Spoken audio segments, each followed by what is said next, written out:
Removing a system board assembly.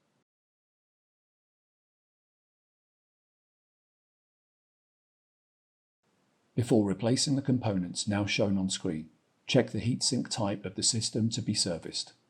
If it is a liquid-assisted cooling module, you will need a module handle. Remove the top cover.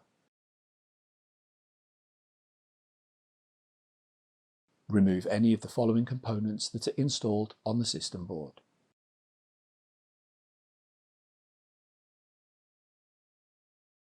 Hold the two lifting handles and slide the system board towards the front of the server.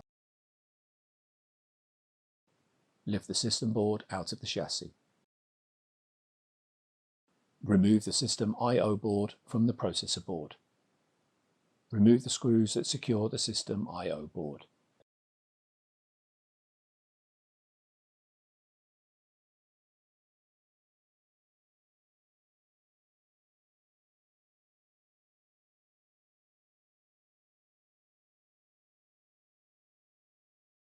Note: the procedure used to separate a system I/O board from the processor board applies to the following ThinkSystem V3 systems. For demonstration purposes, an SR630 V3 system board assembly is shown here. To separate the system I/O board from the processor board, hook your left index finger around the plunger and lift it. Place both thumbs under the edge of the system I/O board and lift it approximately 3 to 6 degrees up from the supporting sheet metal. Use your thumbs to push against the sheet metal and use your left index finger to pull the system I/O board slightly away from the processor board.